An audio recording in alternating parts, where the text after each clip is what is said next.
તું ભગત કનો છે મને કે હનુમાનજી નો ભગત છું ને તો આ જેટલા તાંત્રિકો જેટલા અઘોરીઓ જેટલા વશીકરણ કરવા વાળા છે એ બધા હનુમાનજીની ઉપાસનાનો જ ઉપયોગ કરે છે. બરોબર? તો તું હનુમાનજીનો ઉપાસક છું, તને કોણ કશું કરી શકે? મને કે કશું ના થાય માં. તને હનુમાનજી ઉપર જ વિશ્વાસ નહીં? मेरे मन में नहीं है कुछ, किसी ने किया वो तो जहाँ पूछने गए वो बोले तो उसके हिसाब से अपने કોણે કીધું તને આવું તો કોકે કરે? એક જગ્યાએ ગયા હતા ને હા. એટલે એને બિહાર દીધું એટલે કીધું આપણે શોર્ટ આઉટ કરી લઈએ એટલે શોર્ટ આઉટ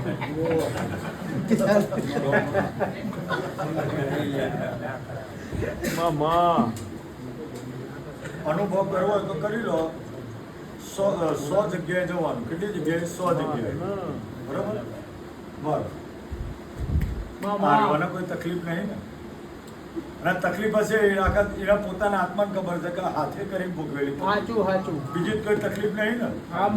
તું 100 જગ્યાએ પૂછવા છે ને અમેથી કે મને બહુ જ તકલીફો છે, મારા તકલીફોનો કોઈ પાર નથી. કેટલી જગ્યાએ તને એવું કહે છે કે તારા કર્મની પીડા છે, અને કેટલી જગ્યાએ એવું કહે છે કે તને દેવ ગતિ.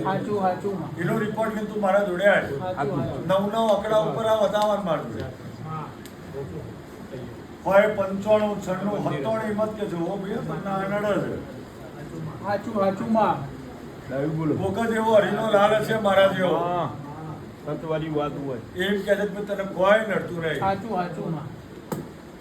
બાકી 9 આંકડા વાળી હિંમત કે જ્યાં આપી દે વાત તને બહુ જોરદાર નડે છે, ખતરનાક નડે છે, જોરદાર કરેલું છે.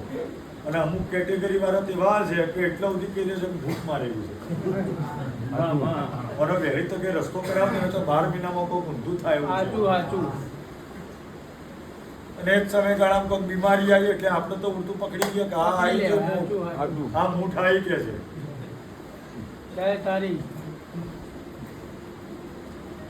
કોઈ એમ ના રાખે. તને વિશ્વાસ છે ને મેળવીમાં ઉપર ને જેટલા કે ને તને કરેલું છે બધા પૂછી જાય તું મારે જોઈ લેતો અહીંયા.